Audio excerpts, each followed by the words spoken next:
Hey, welcome to the Metal Detecting Show. My name is Kieran and this week I talk about the Equinox 800.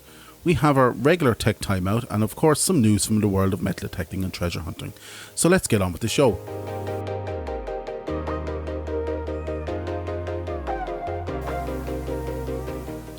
Hey, I want to thank you so much from the bottom of my heart for taking the time to listen to my little podcast.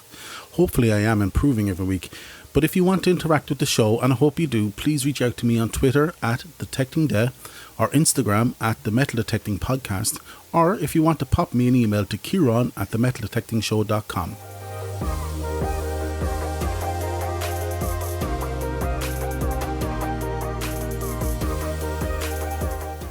Okay. Here's my Equinox 800 review. Firstly, this is not a paid endorsement of the Equinox 800. The unit I'm reviewing I purchased myself about 18 months ago. If you'd listened to my previous episodes, you will see a pattern emerging where I am reviewing my own equipment, and this will continue for a bit. I have quite the collection. Okay, back to the review. My initial thoughts, the Equinox 800 is that it is an expensive machine, but why does it look like a low-end Chinese beginner knockoff? But more on that later.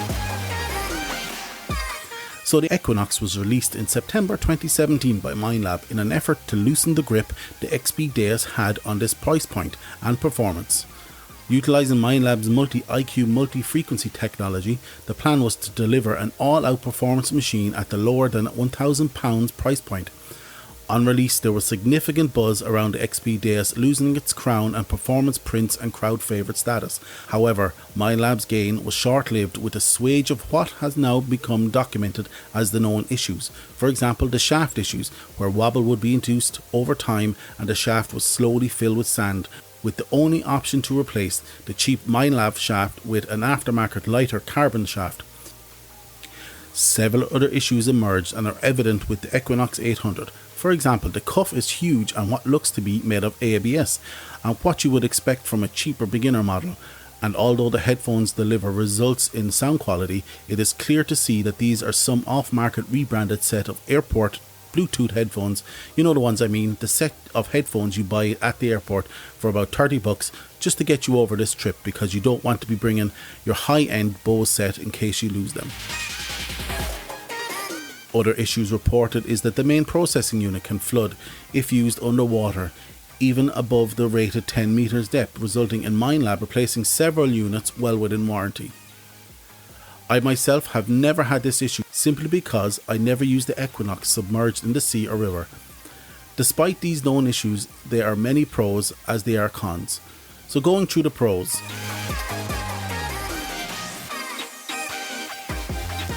Firstly, the Equinox is light. This is light, weighing in at just under 3 pounds, even with the stock shaft, but if you have the carbon aftermarket shaft, this lightweight detector can be even lighter, up to 40% lighter. It's powerful and versatile. No matter which way you look at this, the strength of all Minelab detectors is in the quality of technology and software that goes into the detectors, and the Equinox is no different. Highly versatile, fully programmable and powerful ensures this detector is top of class. Battery life. The battery is rated to last on full charge for 10 to 12 hours depending on usage, and is more than long enough for me with easy charging via USB. Screen protector. This is a small thing, but remembering the levels I went to get a screen protector for my CTX 3030, I was pleasantly surprised to see language specific screen protectors included with this detector. And now the cons. It looks cheap. It reminds me of a Quick Draw 2, my first detector, which I loved, but I was very surprised to see the quality of the shaft below what I come to expect from Minelab. The WM-08 extra module to connect to generic headphones, same as the CTX. This is a pet peeve of mine. Why can't they just add the functionality to connect to generic Bluetooth headphones without the fuss of having to carry around this extra module? I know they will state there is a need because most Bluetooth headphones do not have the same response due to lag in the Bluetooth protocol, but it has never held me back. Maybe it is to do with how fast I swing my coil. Speaking of coils, no aftermarket coils from the likes of Coiltech. Only available options are the stock 6-inch, 11-inch and 15-inch DD Smart coils. Enough said, Minelab are still clinging to the proprietary coil model, but I'm hopeful, just like the CTX, that at some stage Coiltech will release a coil model. And finally, it's not a beginner machine. Just like the Quattro and CTX I have owned previously, there is a steep learning curve to be climbed when learning the Equinox 800. So in my overall opinion, despite all the known issues and cons, I still love this machine. Would I recommend it for a beginner? Absolutely not. Was I disappointed by the physical quality of the machine? Absolutely. Would I recommend it? Yes. If you are like me and focus mainly on beaches, then this is the detector for you. I have yet to use an anger on an open field, so it wouldn't be right for me to comment here. Did this knock the crown off the Deus? Maybe.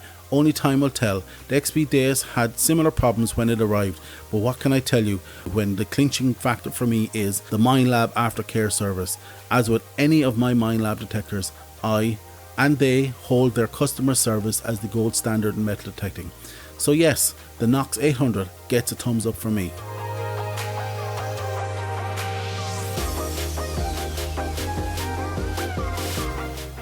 Yeehaw! Time for a tick time out! This week's Tech Time Out is getting permission or how to influence somebody who doesn't want to be influenced.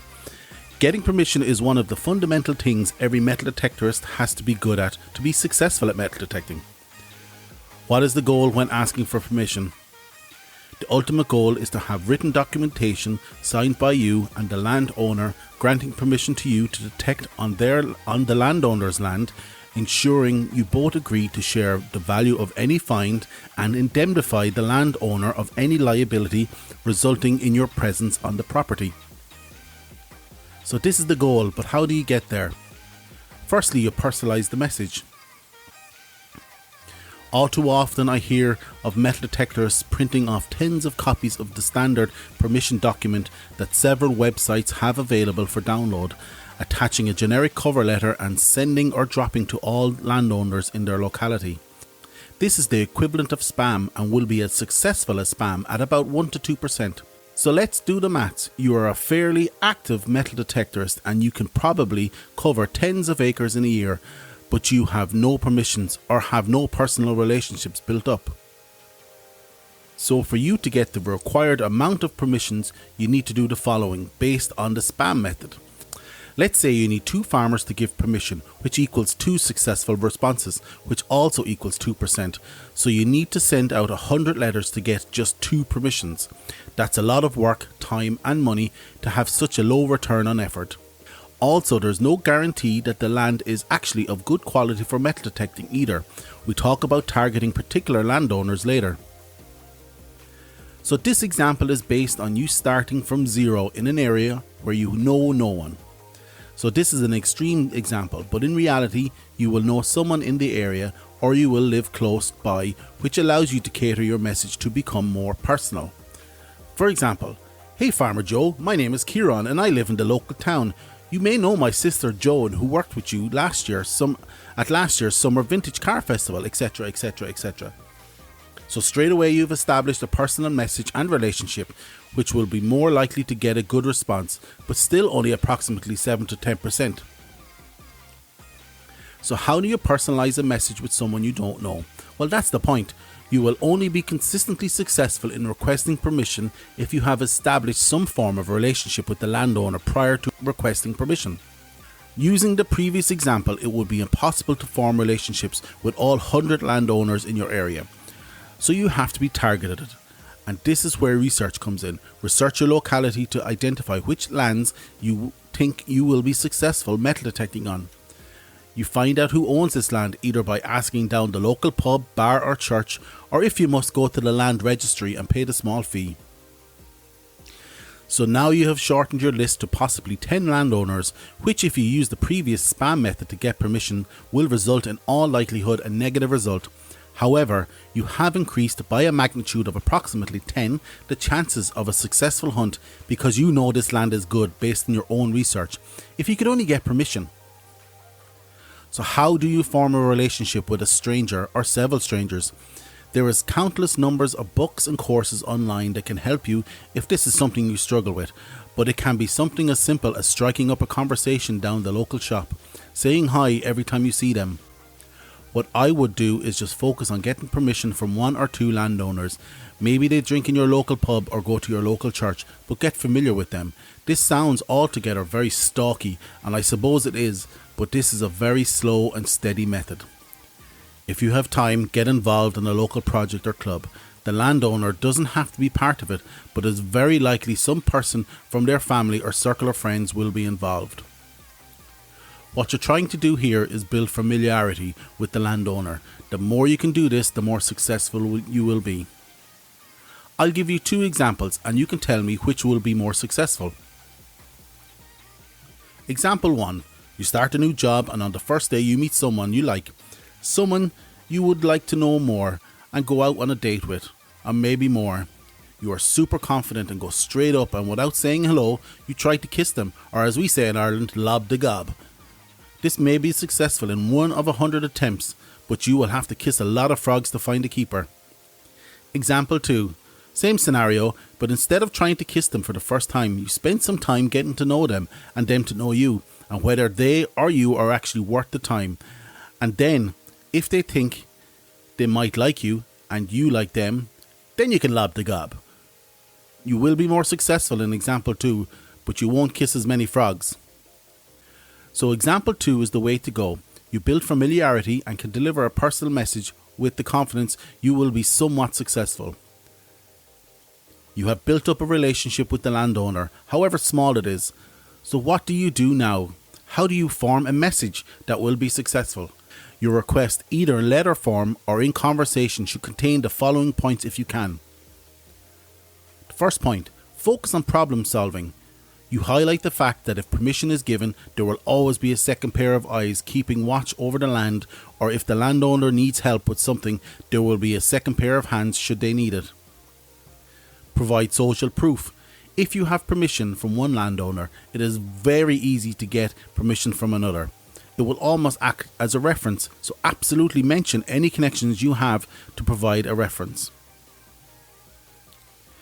Make it an easy decision to make. Ensure to mention that you are fully covered with public liability insurance and will not damage any property outside of digging holes which will be filled immediately and untraceable after a few days. Understand crop rotations if needed and specify what times of the year you would like to hunt.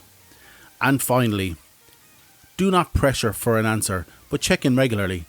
Ask the questions either by mail or face to face, but leave it hang there. Don't expect an answer straight away and let the landowner know this too. Tell them you will come back to him in a few days and do. But don't make it easy for them to say no over the phone.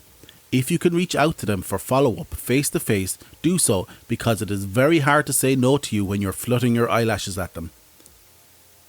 If they still need time, give it to them, but let it lie if they put you off a third time. They are not ready to say yes to you. All this means is not right now, so you need to build more trust with the landowner and go back to working on establishing and building on your personal relationship with the landowner. So what do you do when you get permission and how do you maintain it? This is super important because once you land one permission, you have social proof to expand to other permissions. Adhere to the rules of the countryside. Always keep gates closed. Let the landowner know if you have seen anything untoward on their land. So treat your permissions as you would treat a VIP. Show them your fines. Let them know when you're on their land. Give them an opportunity to pick what they want from the fines found on their land. Make sure to give the mandatory yearly gift. A bottle of booze should be good enough. If you find something that may be important to the providence of the land, it might be nice to mount a frame and present it to them. So that's it for this week's timeout. But to recap, when asking for permission, first, research where you want to detect and who owns the land. Establish a personal relationship. Provide social proof. Make it an easy decision to make. And finally, do not pressure, but check in regularly. And remember, once you have permission, to maintain it like you would maintain a relationship with a VIP. On to the news from the world of metal detecting. A story in Forbes this week. The headline reads, YouTube restoration videos preserving or destroying history. The contributor, Peter Suscio, discusses whether vehicle restoration is okay, whether World War II relics should be restored. He goes on to call out YouTube channels Adventure Archaeology and World War II Metal Detecting, who only have a total of 20,000 subscribers between them. I fail to understand how two channels with only 20,000 subscribers are the harbingers of doom for found relics. I believe the contributor's main issue is he would prefer that these objects would not be restored and kept the patina of age from where they are found. Please read the story, links are in the show notes. My opinion is based on what a museum would do. They would fully restore it, if they can, for all to share the history. More on this next week when we discuss cleaning finds during our tech time out. And finally, local news from theday.com. A day for detecting at Rocky Neck State Park in East Lyme, by Dana Jensen, who recounts a short conversation with Dave Gannon, who was using his detector at low tide on the east side of Rocky Neck. Check out the full story, and with all our stories this week, the links are in the show notes.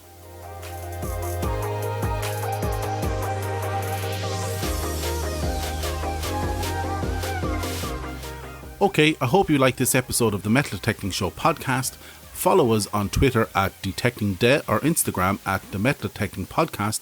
If you want to contribute or have suggestions for topics to cover, pop us an email to kieran@themetaldetectingshow.com. Don't forget to check out our website, www.themetaldetectingshow.com, for this episode's show notes. Check out our Patreon page if you want to help the podcast stay alive or just want to buy me a coffee. Just search for The Metal Detecting Show. Once again, I hope you enjoyed this episode and we will catch you all again next week. Happy hunting, everybody.